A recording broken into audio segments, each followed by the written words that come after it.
Program perhutanan sosial adalah merupakan salah satu program strategis nasional terkait dengan pemberdayaan masyarakat yang pada saat ini diserahkan hak pengelolaannya kepada masyarakat melalui program perhutanan sosial. Program perhutanan sosial ada 5 skim, yaitu skema pertama hutan desa, hutan kemasyarakatan, hutan tanaman rakyat, kemitraan kehutanan, dan hutan adat. Sebagaimana kita ketahui, Provinsi Kalimantan Barat adalah merupakan salah satu yang memiliki kawasan hutan yang cukup luas, di mana berdasarkan surat keputusan Menteri Kehutanan nomor 733 tahun 2014, kawasan hutan Kalimantan Barat seluas kurang lebih 8,4 juta hektar. Dari luasan tersebut telah dibebani perizinan kurang lebih 40%, baik itu hutan alam, hutan tanaman, pinjam pakai kawasan, dan pelepasan kawasan untuk sektor non-kehutanan. Sampai dengan akhir tahun 2018, bahwa jumlah akses kelola yang telah mendapatkan perizinan dari Kementerian Lingkungan Hidup dan Kehutanan sebanyak 116 perizinan yang terdiri dari 63 hutan desa, 18 HKM, 31 hutan tanaman rakyat, dan 4 hutan adat. Sebagaimana kita ketahui, pengembangan usaha perhutanan sosial yang telah diberikan kepada masyarakat, kami mencoba untuk mengedukasi teman-teman tersebut bersama-sama dengan teman-teman NGO, CSO yang terlibat di Pokja PPS Kalbar untuk mendorong masyarakat dapat memanfaatkan dan mengembangkan usaha di masing-masing perizinan. Misalkan seperti pengembangan budidaya madu, baik madu hutan maupun madu kelulut yang berada di Kabupaten Kuburaya dan Kabupaten Kapuas Hulu. Dapat juga dikembangkan melalui agroforestry, pengembangan budidaya kepiting di Kabupaten Kuburaya. Demikian juga terhadap pengembangan usaha ekowisata yang berada di Kabupaten Kuburaya. Sementara pengembangan HHBK bisa melalui penyaman rotan di Kabupaten Kayong Utara.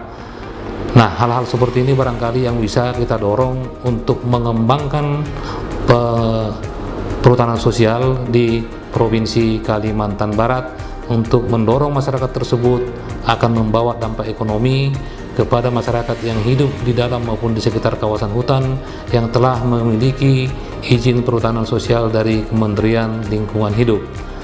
Pada kesempatan ini kami mencoba untuk membuat video melalui publikasi terkait dengan kegiatan-kegiatan perhutanan sosial di Provinsi Kalimantan Barat yang meliputi beberapa kabupaten.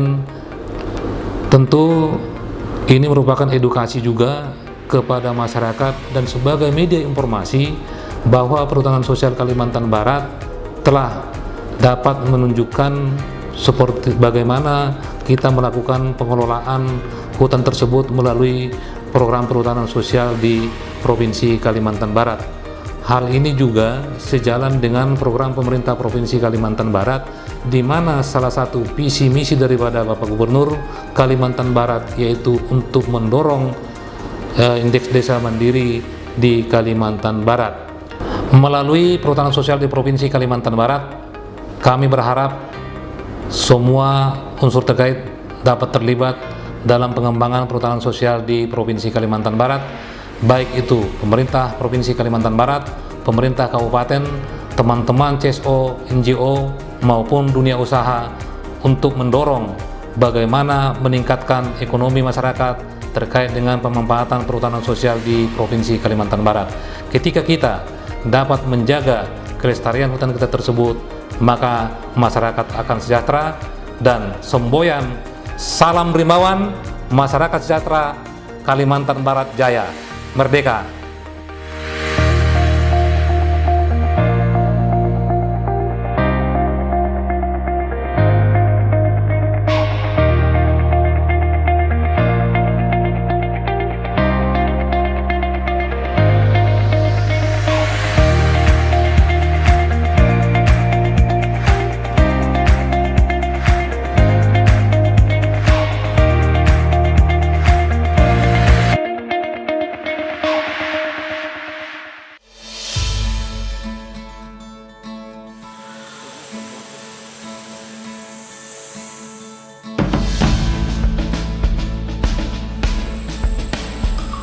Hutan desa atau HD merupakan hutan negara yang dalam pengelolaannya dilakukan oleh lembaga desa dengan tujuan untuk mensejahterakan suatu desa. Hingga akhir Desember 2017, terdapat 31 hak pengelolaan hutan desa yang diterbitkan, terdiri dari 12 hak pengelolaan hutan desa atau HPHD di Kabupaten Kapuas Hulu, 13 HPHD di Kabupaten Kuburaya, 5 HPHD di Kabupaten Kayong Utara, dan 1 HPHD di Kabupaten Sambas.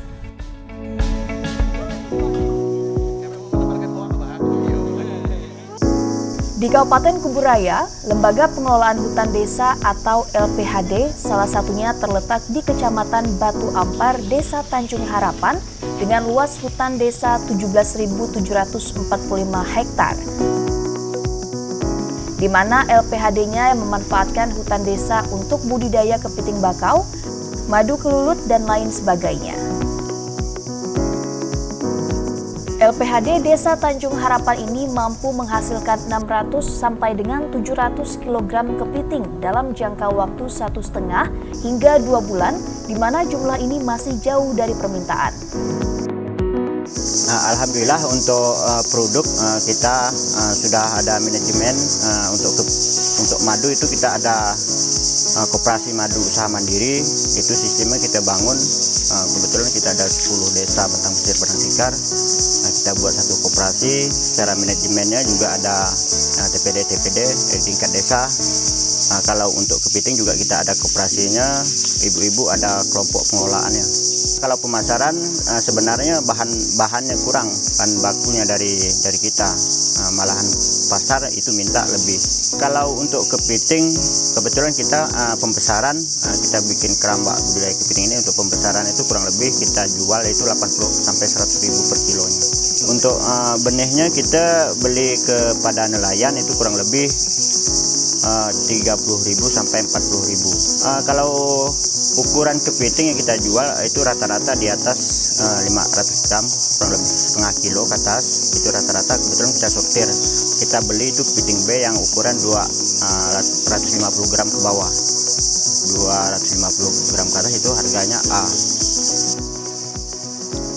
Ketua LPHD Desa Tanjung Harapan, Ismail, berencana akan menambah keramba kepitingnya yang saat ini baru berjumlah 3 keramba dengan ukuran 20 x 24 meter dengan masing-masing keramba berisi 1.000 ekor kepiting. Rencananya memang kita mau bangun keramba yang lebih luas pembangunannya.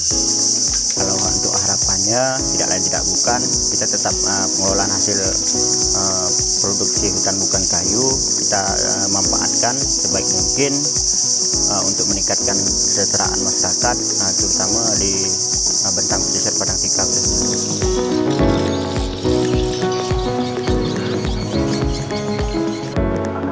Dinas Kehutanan Provinsi Kalimantan Barat juga berusaha meningkatkan kapasitas masyarakat dengan memberikan pelatihan agar kapasitas dan perekonomian masyarakat semakin meningkat.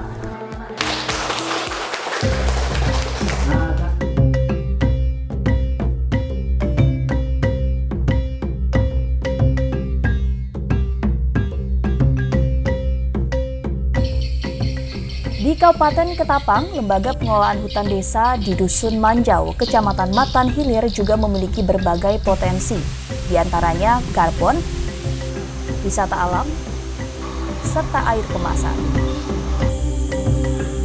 Pada tahun 2015, menurut Ketua LPHD Manjau di Desa Laman Satong, mereka menerima imbal jasa ekosistem pada proyek Pasar Karbon Red Plus, menjadikan hutan desa Manjau hutan desa pertama yang menerima dana imbal jasa ekosistem di Kalimantan Barat. Red Plus atau Reducing Emission from Deforestation and Forest Degradation merupakan proyek pengurangan emisi dari deforestasi dan degradasi hutan. Peningkatan penyerapan karbon dan pengelolaan hutan lestari merupakan bentuk mekanisme insentif bagi negara berkembang yang berhasil menurunkan laju deforestasinya dalam rangka menjaga hutan lestari.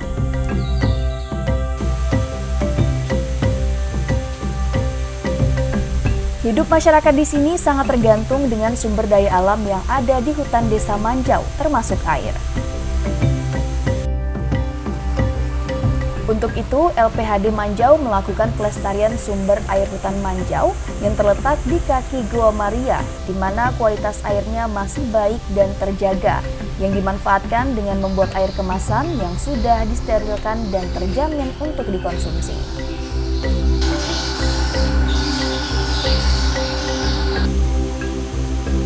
Di kawasan ini juga terdapat tempat wisata Gua Maria Kederon yang juga merupakan wisata rohani Gua Maria. Gua Maria Kederon ini merupakan tempat berdoa bagi umat Katolik. Tempat berdoa ini juga merupakan tempat rekreasi iman umat Katolik, karena itu wisata ini tidak ditarik retribusi apapun atau gratis.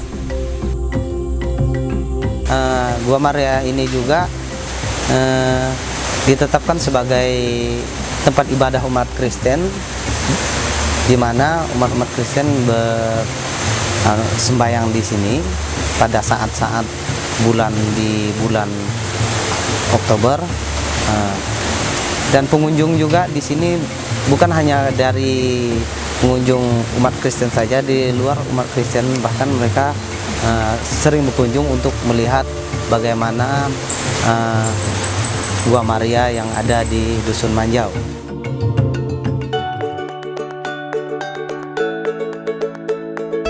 Di Kabupaten Kayong Utara di Kecamatan Simpang Hilir, masyarakatnya menggeluti berbagai kerajinan dari lekar atau lidi nipah, bambu, keladi air, dan lain sebagainya yang dapat menghasilkan keranjang buah, bakul tas, dan lain sebagainya. Bahan-bahan kerajinan masyarakat dapatkan dari hutan desa yang banyak tumbuh di sekitar lingkungan mereka. Masyarakat di sini merupakan pengrajin tradisional yang dilakukan secara turun-temurun dan belum berkelompok, di mana hasil kerajinannya hanya untuk digunakan sendiri. Sejak adanya lembaga pengelola hutan desa pada Februari 2017, masyarakat akhirnya dibina sehingga lebih terakomodir. Selain itu, kerajinan yang dihasilkan bisa lebih bermanfaat untuk perekonomian warga. Namun penjualan masih terbatas di Kabupaten Kayong Utara saja.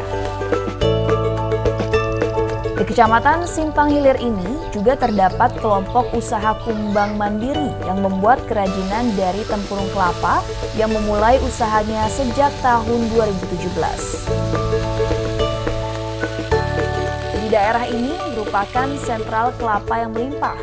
Namun sejak harga kelapa anjlok dari Rp2.000 menjadi Rp400, akhirnya warga berupaya mencari penghasilan tambahan dengan memanfaatkan buah kelapa yang melimpah. Melimpahnya kelapa di daerah ini, kelompok usaha kumbang mandiri yang terdiri dari 10 orang ini memutuskan untuk membuat kerajinan tempurung kelapa yang dapat menghasilkan nilai lebih dari kelapa, sehingga menghasilkan berbagai kerajinan tangan seperti bunga, asbak, celengan, gantungan kunci, dan lain sebagainya. Sementara itu, di Desa Penjalan, Kecamatan Simpang Hilir, Kabupaten Kayong Utara, terdapat kelompok usaha masyarakat yang terdiri dari ibu-ibu yang membuat kerajinan anyaman tangan tikar pandan. Tikar anyaman daun pandan yang sebelumnya hanya polos dengan harga jual yang rendah, setelah dikreasikan dapat menjadi lebih cantik dan berwarna. Selain itu, dari inovasi tikar pandan, kelompok usaha ini juga dapat membuat tas dari bahan yang sama, membuat tempat tisu, tudung saji, dan lain sebagainya.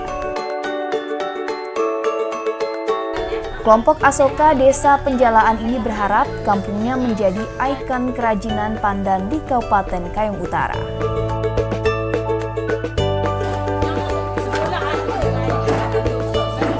Di Desa Nipah Kuning, lembaga pengelola hutan desanya mengembangkan virgin coconut oil atau VCO atau minyak kelapa murni. Minyak kelapa murni merupakan minyak kelapa yang dibuat dari bahan baku kelapa segar, diproses dengan pemanasan terkendali atau tanpa pemanasan sama sekali dan tanpa bahan kimia. Penyulingan minyak kelapa yang dilakukan ini membuat kandungan senyawa-senyawa esensial yang dibutuhkan tubuh tetap utuh. Manfaat VCO diantaranya memperkuat kekebalan tubuh, meningkatkan kesehatan jantung, melancarkan pencernaan, membantu menurunkan berat badan, dan lain sebagainya. Masyarakat di Kabupaten Kayong Utara ini juga dibina Yayasan Palung dalam hal pengembangan pengetahuan partisipatif akan pengelolaan sumber daya alam dan sumber daya manusia yang lestari, mandiri, dan berkelanjutan bagi masyarakat.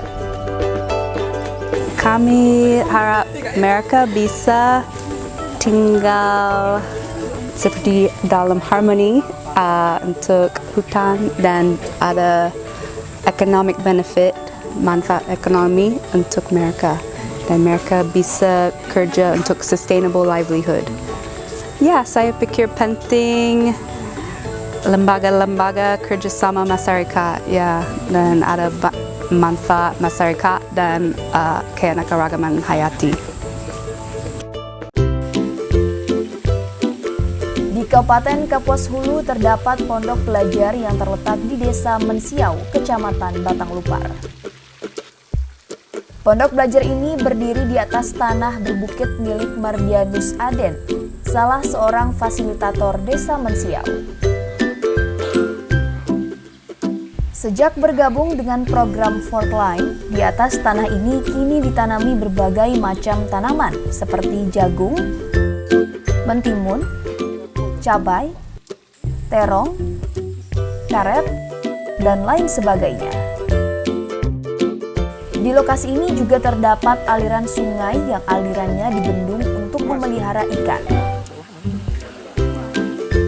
Tempat ini juga dijadikan demplot agar masyarakat bisa belajar agroforestry dan silvofishery.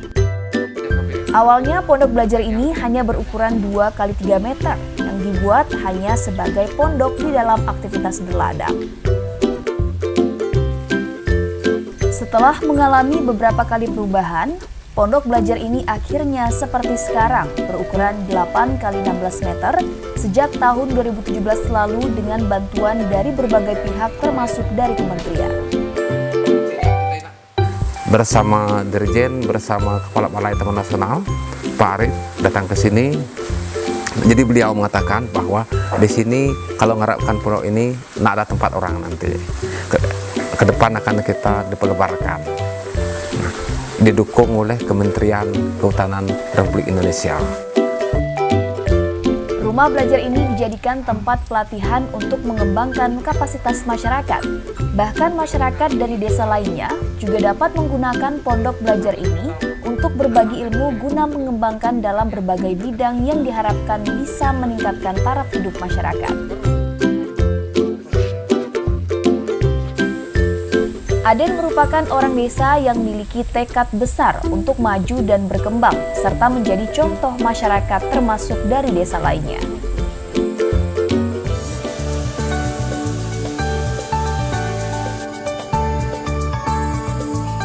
Program perhutanan sosial selain hutan desa juga terdapat hutan adat.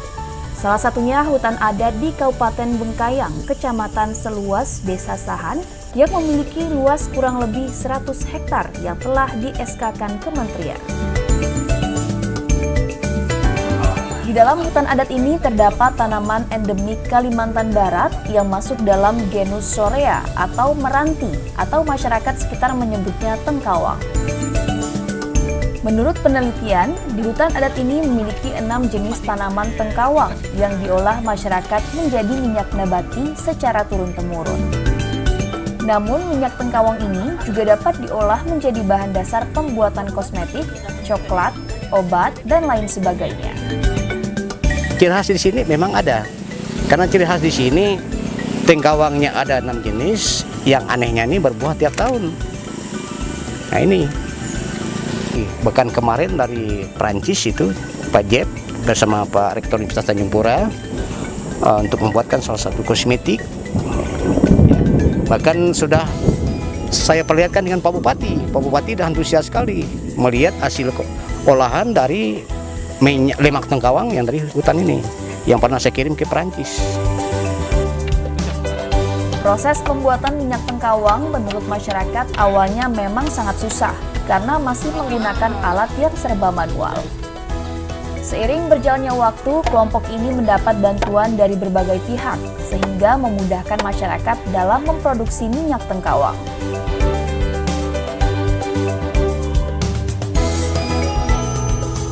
Pemerintah untuk periode 2015 hingga 2019 mengalokasikan 12,7 juta hektar untuk perhutanan sosial melalui skema hutan desa atau HD, hutan kemasyarakatan atau HKM, hutan tanaman rakyat atau HTR, hutan adat atau HA, dan kemitraan kehutanan atau KK.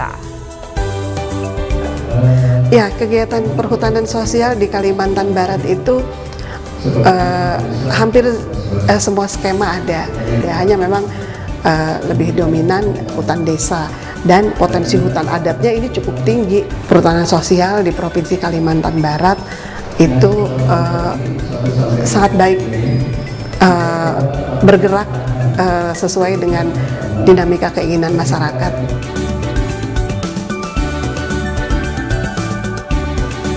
Perhutanan sosial ini merupakan sistem pengelolaan hutan lestari yang dilaksanakan masyarakat setempat untuk meningkatkan kesejahteraannya, keseimbangan lingkungan, dan dinamika sosial budaya.